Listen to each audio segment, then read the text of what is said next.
Charisma Quotient. I'm your host, Kim Seltzer, a dating and makeover expert, where I will help you build confidence, make connections, and find love from the outside in.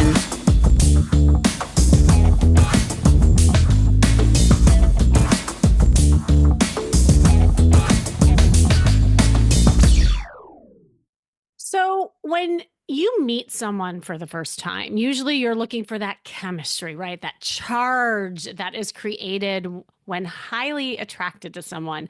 But let's face it, when the sparks dim and the honeymoon lenses come off, you start to see other things that may or may not work. Now, in reality, it's really communication, emotional intelligence, and how you handle stress and conflict that builds a lasting connection and a healthy relationship overall. And nothing reveals the strength of that connection like the moment things get tense, because the way you handle conflict might just be the missing piece in your dating puzzle.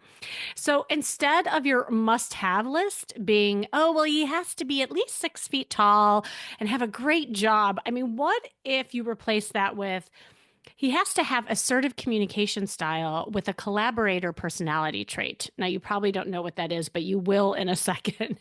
But that's ultimately going to give you a higher percentage of that lasting relationship. So, when dating, understanding your own and others' different communication and personality styles, it's crucial. And it's often overlooked, and recognizing these styles and adapting to them can foster clearer and more fulfilling interactions right from the beginning, from the minute you meet somebody and say hello. And looking at yourself when things are tense. Like, have you ever done an audit on yourself? Like, do you people please during those tense times? Do you avoid conflict? Do you try to control the outcome? Like, I see this happen all the time with my clients. There was this one particular guy that I worked with. This was a couple years ago. He was the typical nice guy, right? And I was telling him, it's not that I want you not to be nice. We all like nice people. However, you're not letting people earn you. And in those tense moments, he would kind of let things foster and build, and he wouldn't speak his truth. He wouldn't say how he felt. And so lo and behold, something little might happen when he was, having an interaction with someone, and he would just explode. And then he would recoil because he feared that he was becoming like his father. His father had a lot of rage, a lot of anger. So he never really learned how to regulate that for himself. And he almost passed up the opportunity to work together because he just, I think, was in fear a lot. And when he bit the bullet, and he did, we really started working on feelings and emotional intelligence when dating, and letting people know how he felt so that he could feel that emotional intimacy with women, because his ex-wife, he never felt that way before. But that's because he never created that for himself, right? And so we always attract what we are often, and we don't really even know that. We just see something or almost get in touch with somebody who feels familiar, good, bad, or indifferent. And I talk about this a lot in the therapy world. The psychobabble word for it is the familiarity principle. We all fall back to what we know, what we're familiar with. So he rewrote that script, and he started just really going after what he wanted, saying how he felt in the moment, and his rage went down and his emotional intelligence went up. And because of that, he actually dated up a storm and landed this great woman who he is with today. Now, obviously there was other work to be done, but this was very key in what was blocking him. It was his love shield, so to speak. So whether you tend to shut down, speak up, overanalyze, overaccommodate, overcompensate, like if any of these things are you, there are tools to identify your style to attract better partners for you. Better understand your partners once you're in a relationship, and communicate in a way that actually brings you closer, not farther apart. But here's the best part. When you learn how to navigate conflict with self-awareness and emotional intelligence, you don't just avoid breakups or drama. You actually attract healthier, more compatible partners from the very start. So joining me today, I mean, this guy's a powerhouse psychologist, and his partner and him wrote this amazing book, which he'll talk about. And he's also a conflict resolution specialist. And we're going to talk today about how understanding your conflict personality style and emotional triggers can help attract the right partner for you and diffuse tense moments when in a relationship. So, Dr. John Elliot is joining me today, and he mentors executives and advises professional sports teams, coaches, athletes, and how to apply individual and organizational psychology principles for enhancing health, performance, workplace culture, and the bottom line. And he has consulted, get this, for NASA, the U.S. Olympic Committee, the Mayo Clinic, Sony, Microsoft, and other Fortune 500 companies. And his work has been featured in the New York Times, the Washington Post, NPR, ESPN, Fox Sports, MSN, NBC, Bloomberg, Harvard Business Review, yada, yada, yada. And now here on the Charisma Quotient. Dr. John Elliott, are you there? I am. Thank you very much.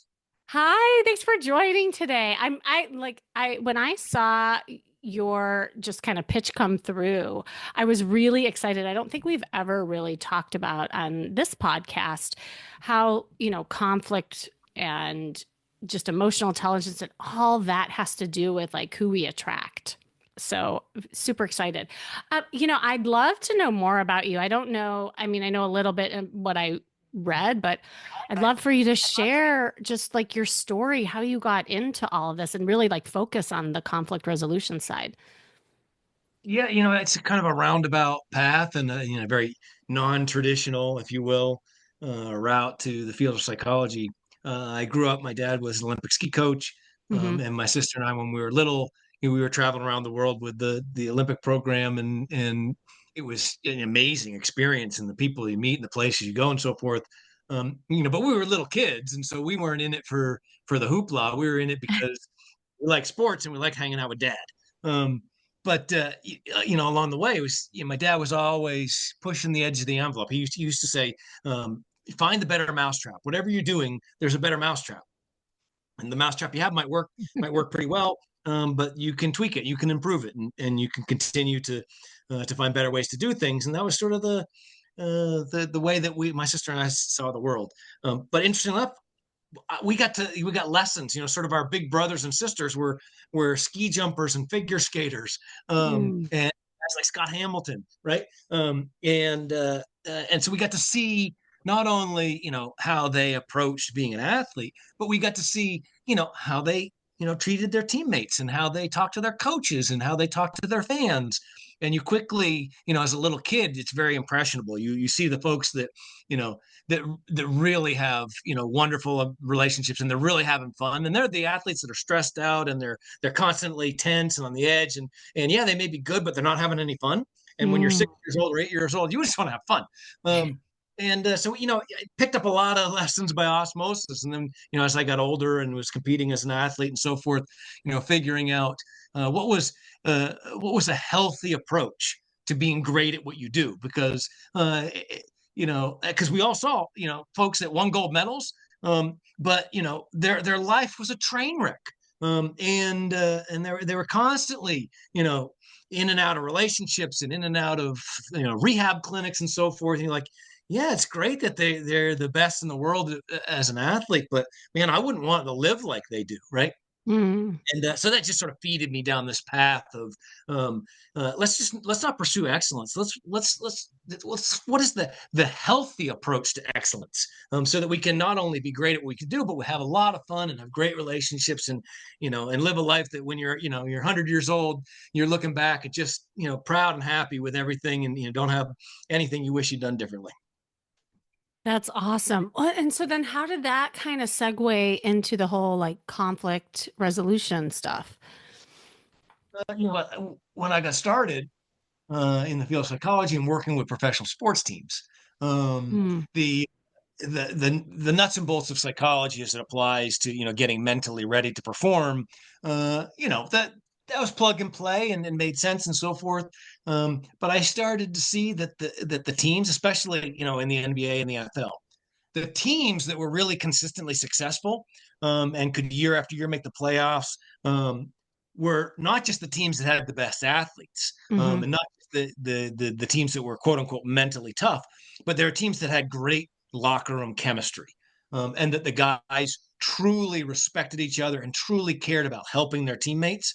And there was a lot of selflessness, and a lot of, when they're away from the, training, taking care of each other's kids, and looking out for each other's families and remembering cousins' birthdays, and all those little things. She's like, wow, it's noticeable that the great teams that are great year after year, that stuff matters just as much as the X's and O's. And Mm. which led down the path of understanding that, the quote unquote mentally tough teams, those are the teams in which, grown men can cry in front of each other and reach out to one another for a hug, and they can communicate when they're not being the best version of themselves and they've got some doubts and worries. They can share that openly with their teammates, and they know how to talk about those things. Those are the Joe Montanas of the world, right? Those are the folks that, you Ah. know, you're like, okay, there's a different subset of skills here, that in some regards are more important than being able to, run fast and jump high. That's really interesting as you're talking. I'm thinking about that too, even just in relation to dating, because we often, and psychologically, I mean, it makes sense, look for just what makes us feel good, in the beginning when we're, looking for excellence in a relationship too. It's kind of the same thing. And we don't often look for just kind of things that don't feel good. Like, okay, well, how does this person handle stress? How does this person relate to other people when there's conflict? It's crucial because, to your point, excellence has to do with both. It's not just all feel good and X's and O's. It's also how we get through the tough stuff. So Yeah, I love that. yeah, I've sort of found that the secret sauce, is not chasing, as many perfect days as you can, and not chasing. We do a lot of work helping teams in the draft and Yeah. identifying, when there are millions of dollars on the line, and to decide who you're going to pick with the fifth pick or trade to the 10th pick. The scouts have dug in everything, about them as athletes. We found that the secret sauce is not trying to get all the best athletes and have as many great days as possible. The secret sauce is really, the fact that we're human and we're going to Mm. have bad days and we're not always going to be the best version of ourselves.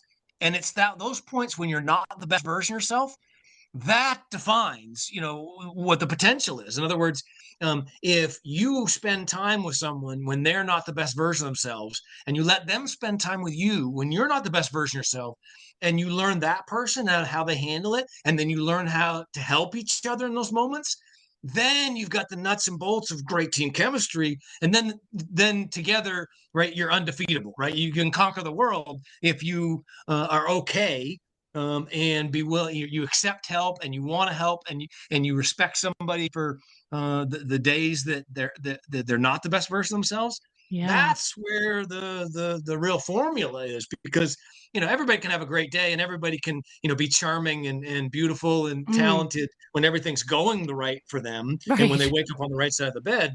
And so many people, they want to, if they're having a down day, they sort of want to hide that or pretend that they're okay. And as long as they're doing that, they're not open. We say they're not open to being a great teammate or being part of a great team. They're not ready for it yet. Yes. Oh, God, I love that. And what we're really talking about too is that vulnerability piece. And it's so important, to just lean into how you're feeling in that moment. As you're talking, I'm thinking too, it's not just how the other people handle stress and tension and conflict. It's also what we do with it. Like how are we responding to it? And it is such a two-way street. And I can imagine with different, conflict personality styles, I know you'll get into that in a second. There's probably styles that just aren't compatible. And that's really important to look at. And I'm sure when you were looking at teams, that was as well. Am I right?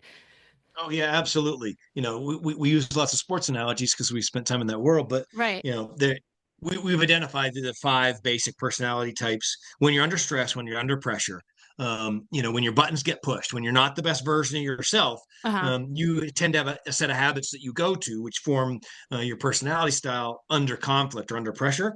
And every one of those styles has a best teammate and a worst teammate. So when we're thinking about putting two people together in a two-man or a two-woman bobsled, it's not about getting two people that are the same or two people that are quote unquote compatible. It's getting two people right in which their styles, when things aren't going well, match up, because it's those times when things aren't going well that's going to define, right, whether or not you have a sustainable relationship, and whether you can, if you can get through the thick and the difficult times, then you can get through anything, sort of thing.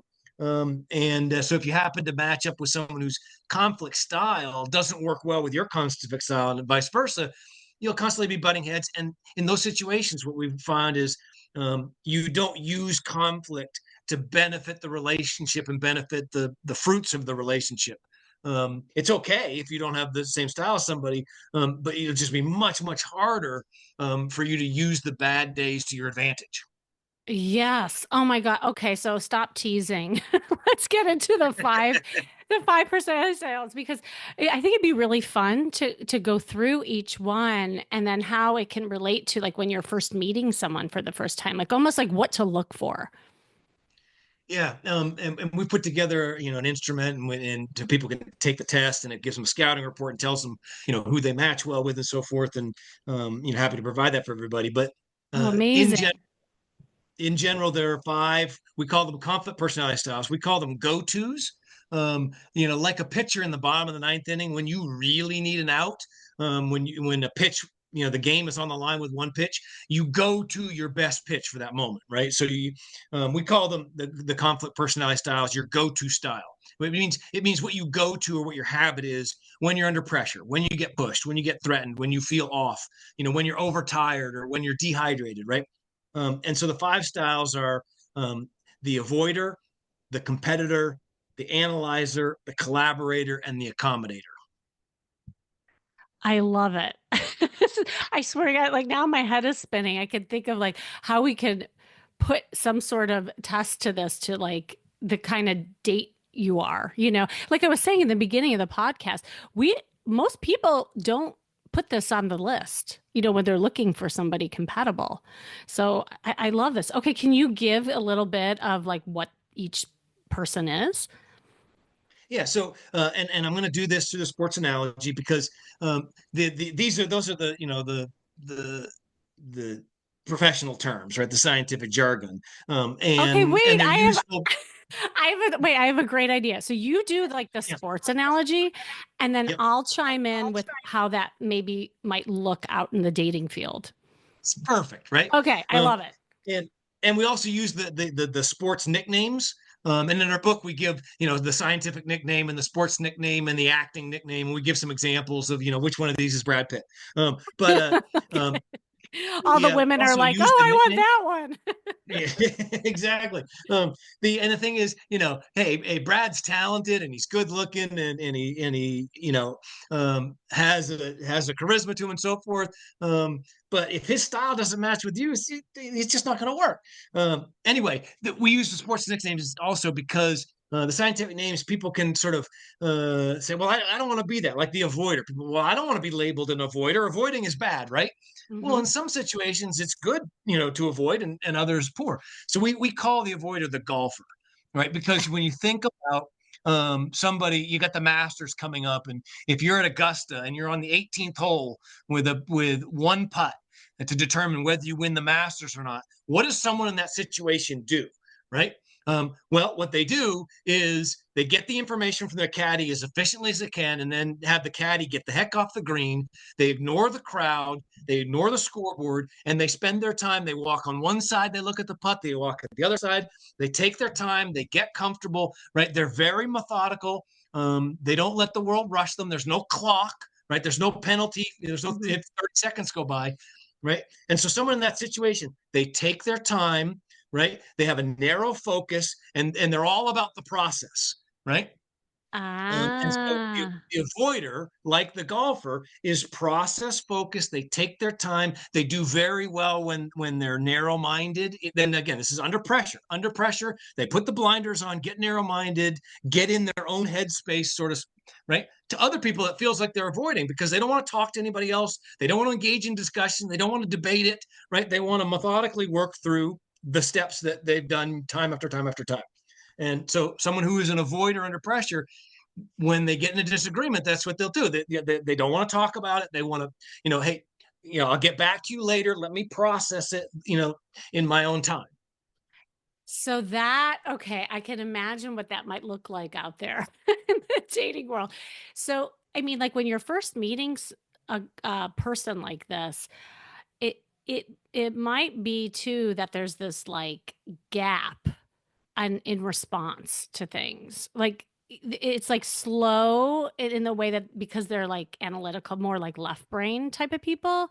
And I work with a lot of people like this where they need that time to process. So, but then if you're first meeting them, you might not feel the interest. You might not feel the chemistry because they're slow to warm up. They're slow to like move on something. Would I be right with that? Yeah, exactly. And they don't want to get caught up in the details. They're terrible at small talk.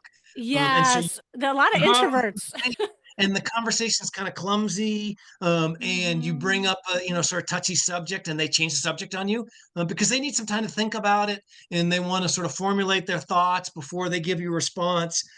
They don't respond well, to time pressure. um, Ah, and so if you schedule something to do together, and you have a limited window, and they got to be off to doing something, they'll be very uncomfortable. And So it can feel like, and you send them an email, about doing something where, there's sort of a hurdle to work through, and then you don't hear back from them.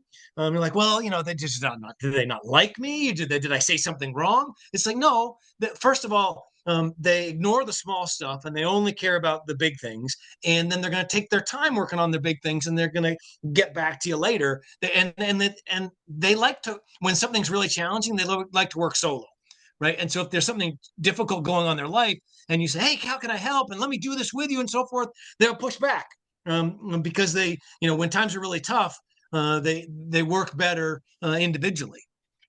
yeah. Oh, this is so good. And if you're listening to this and you think that you are an avoider, I think the important part is what you just said is that just let people know who you are. Meaning, like, let me think about that for a second. I think I need some time to process that and I'll get back to you. Like, I think it's just a matter of saying and verbalizing, communicating that what you need as that person, right? Yep. Yeah, they're the people that need a little time. They need a little space when things get difficult. When they don't engage with you, it's not because they dislike you or that they don't like what you're doing. It's just that their process takes a little time, and they need their own space. When you give them a timeout, they're great, and they'll really appreciate that you gave them a time. They'll thank you so much for giving me a minute. Yeah. Yeah. Oh my gosh, this is awesome. Okay, so which one is next? So the competitor's next. We call Okay. the competitor the linebacker. Like in the NFL, the linebacker, right? Their job is to get to the quarterback as fast as you can and pancake them, right? So Oh they're geez. they're very task focused. They're about getting the job done, getting it done now, and rushing, full force as fast as you can. The opposite, the avoider will take their time and work through the process. The competitor wants to go, go, go, is very aggressive, and they're focused on tasks, right? So while the avoider cares about how things are done, the competitor doesn't care about that. They care about when things get done, and they want them done now. Ooh, okay. So now I'm picturing someone who moves really fast on a first date. Like, Absolutely. right, they're gun ho. He like if it's a guy, he's targeted his victim, so to speak, and he wants her and he will go after her. Yeah. Yeah, they make they're good at making quick judgments, and if in the first 5 minutes sitting at dinner they decide they like the person, let's great, let's schedule date 2 and 3 right now, let's go. Um, and so their weaknesses is they can jump to conclusions too quickly. Mm. They can fix things too rapidly. And they can be seen as being too aggressive. It's not that they're overly aggressive. It's that they're overly eager, and that they really want to accomplish things, as many things as they can, as quickly as possible. So that's where they may get like misunderstood too, because Absolutely. they might, oh, this person's too aggressive kind of thing, but really they know what they want, but the way it comes across, it could be that. Oh, this is so interesting. Okay, who's next? So the analyzer is next, and we call this person the GM, the general manager in sports, because GMs these days, they're all about spreadsheets and the data and processing information right there. Analytics rules the sports worlds these days, and GMs are, most GMs now, they're not former athletes. A lot of them are, economists, and they have, PhDs in mathematics and so forth. Ah, So the analyzer, when the analyzer gets under pressure or when they get in conflict, what they want to do is they want that, like the avoider, they want to slow down and they want to consider all information. But while the avoider does that sort of as a solo practitioner, the yeah. analyzer is about doing that more collaboratively. Wants to listen to everybody's side, wants to get everybody's opinion, right? Wants to Um, listen to all sides. They're great at listening. They're great at using empirical information to make decisions, right? They're great at collaborating. Um, hmm. and like the avoider, they're much more left brain. Oh, God. Okay. Yeah, because I was going to ask you the difference between the two, but now I understand it. Okay. Who's So the next? avoider can be very good at trusting their gut instinct. Oh, uh-huh. They want the time to do that, and they want the space to do that. The analyzer wants time, but they don't want space. They want everybody involved, and they want to listen. And an analyzer will consider other people's opinions, and an analyzer will want, right, everybody to be chipping in, where the avoider wants to divide and conquer. Oh, wait. And so, yeah, before we move on, I just had a question about like in the dating world. So then would that person then be more of like a partnership in conflict? So it's like there's more communication since they're a collaborator in that? Yes, right. So yeah, the Ah, analyzer is going to be much more team minded. right. Um, and so when let's say that you run into a disagreement, the avoider is going to basically say, "Well, let me get back to you on that." The analyzer is like, "Well, let's talk this through, and let me understand why you think the way you do, and let me share the way I think I do." And the analyzer will take their time to listen, where the avoider will take the time to self reflect. Yeah. And it sounds like the analyzer has more empathy. Like he can really Much put, more empathy. yeah. Uh-huh. Okay. This is so good. Okay. Is the collaborator next? Yeah, the collaborator is the next, and the collaborator is like the sports agent, and so similar to the analyzer, team focused, collaboration minded, and very empathetic, great at communication. Um, but the collaborator, the analyzer does that right for the purpose of making good decisions and trying to basically end up with win-win situations. The collaborator is truly looking out for other people. And what's interesting about the collaborator is they're concerned with group status and membership, and they're concerned with team's reputation and their reputation.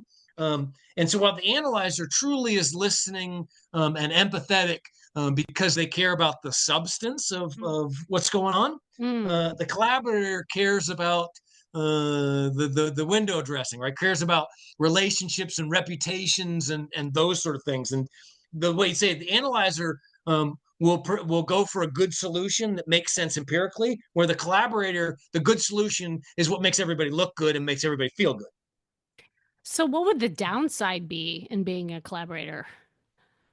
So the downside is that they're so concerned with status, Ah, that basically the collaborator can blur the lines between personal and professional, and they can make decisions or prioritize things that aren't necessarily the best solution or don't necessarily get the problem solved. As long as everybody it feels okay, they're okay, and so that may not solve individual problems. Ah. They're much more concerned with the outcomes for people than they are outcomes for projects.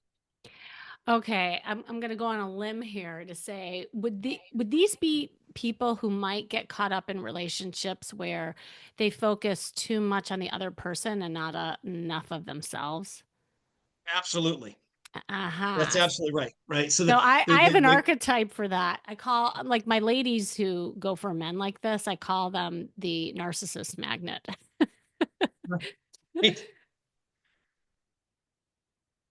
Are you there? Oh, oh yes, they know you're oh, exactly right. oh, okay, okay. Yeah, I thought you cut out for a second. Yeah. Oh, this I love this. Like just like how it parallels, the relationship. Okay, so then there's a fifth one. Yep. So the fifth one is the accommodator, and we call this the point guard, like a point guard Uh-huh. in basketball. So the accommodator is someone who is, when the going gets tough, they put all the load on their shoulders. They will carry the team. They are happy to do all the work, like Sherpas going up Mount Everest, right? They'll carry all the packs and they'll do all the work, and they're happy when they do that, so that the team can succeed, right? That what they will do is they will go out of their way to do everything they can for you so that you can enjoy the success. They don't need the credit. They don't need their name in the paper, right? They're happy to do all that work. They are teamwork. They're selfless people, right? The problem is that they do need to be appreciated. They won't tell you they need to be appreciated. They'll just put their head down and do what is needed to do. They'll make a lot of sacrifices. But if they keep making sacrifices, and either somebody takes advantage of them, or someone doesn't appreciate them for that, then what they do is it basically builds up and builds up and builds up, and eventually they'll just explode. Kind of like the person you were describing at the opening of this conversation. I was just going to say that sounds like my client. Yeah, and actually a lot of people that I work with, I call them overgivers. So it's like they give, but yet they never get anything in return. And then they have resentment built up because of that. But in the end, what it really is that they never set boundaries and never ask for what they need in the beginning. That's So, right. yeah, yeah, I love this. Oh my gosh, these are so good. And yeah, well, and there's a test that people can take to see who they are, right? So we set up and we validated over many years, collected a lot of data to ensure the validity and the reliability. And so we set up a little website, theconflictdocs.com, where you can go take the test, and it will give you not only what your style is, it'll tell you who your best teammate is, who your worst teammate is. It'll give you tips for working with people for different styles, and give you some examples and tell you, which celebrities that you're most like. Oh my God, that's so good. Well, yeah, and I know we're almost out of time, but you have a book as well, and I know that that helps people with conflict management and relationships. You can share a little bit more about that too. Yeah, so the title of the book, it just came out in February. Simon and Schuster put it out as their lead title for this year. The title is "How to Get Along with Anyone." The subtitle is "The Playbook for Predicting and Preventing Conflict at Work and at Home." The playbook sports metaphor, but basically, the book walks you through these five styles, gives you all the nuts and bolts about the five styles, and then we're my dear friend Jimmy and I, we're storytellers at heart. So the book is full of all kinds of crazy stories from our experiences in sport and doing divorce mediations and negotiating helicopter purposes for an NFL team, purchases for an NFL team, just crazy things, but lots of stories that illustrate these people at work. Uh-huh. Um, because everyone's familiar with Myers Briggs and these other personality types, Right. that tell you your different tendencies and your personalities and so forth, and that's great on a typical day, on a normal day. But when you really get pushed off a center, when you're having an off day, when you're really overtired or overworked, and you slide into one of these habits, uh, these are the sorts of things you do. You tend to look inward, or you look outward, or you tend to carry the load too much like an accommodator, or you tend to focus too much on getting things done at the expense of the process and so forth. And so half of the battle is knowing what style is you are, because a lot of times when this happens, right, you get pushed into one of these go-to styles, but you don't realize you're doing it, and it's familiar to you, and sort of second nature to you. And so we find it's really, really helpful to sort of realize, oh, you know what? At work, I tend to be an analyzer. At home, I tend to be an avoider, because people can have a different style in their personal relationships versus their professional. Oh, But once really? you get a sense of what your style is, Hmm. then the book walks you through how to figure out who your boss, who your spouse, who your mother-in-law or father-in-law, what style are they? So when they're not having a good day, or when they get a little upset, what are the things that they need in those moments? Because every one of these styles has its weaknesses. Everyone has its Yes. strengths. And so if you know that somebody is a competitor, their strength is in making decisions and taking action. And so if you work toward that strength, then right, you help them get back on track. And so you help people work toward their strengths, and you pay attention to who you match with well, and then you really have some skill sets of getting through the difficult times. Oh my gosh, I love that. Is there any mention or have you done any research on like which personality styles are more compatible than others? Yeah, we early in our careers we were looking for certain profiles, right? So we could Uh-huh. tell an NFL team, right, you need to draft a quarterback who has this style. Um, but what we ended up finding is there are guys that are in and gals that are in the Hall of Fame in their sport of all different styles. So there's no one profile that makes for a successful soccer player. There's no one style that makes for a successful marriage. It's all about matchmaking. It's all realizing Mhm. that the people around you, so you say at work, I have a small team, and if you happen to be dealing with a sales pitch, the person on your team in that particular moment that's going to you need the analyzer to prepare for it, and then you need the collaborator to make the pitch, right, or the competitor to make the pitch, and then obviously in our personal lives, well shoot, I am an analyzer, and analyzers work really well with collaborators. So if you're an analyzer, you want to date collaborators, and if you know that, then you're immediately giving yourself a huge leg up and getting through a lot of potential relationships that might not be a great fit, and finding someone that and again, you pointed out at the beginning is once you get past the honeymoon phase, and and the two of you are tackling life's challenges together, life throws all kinds of curveballs, and there are all kinds of unpleasant things we have to do and that we're going to run into. You want someone in that moment that gets you, and you want someone that you get them, and how to help them when they're off, and they know how to help you when you're off. That is the gold mine. That's the formula for a 60-year marriage. I love it. Oh my, I was going to ask you for final words of wisdom, but that was pretty wise.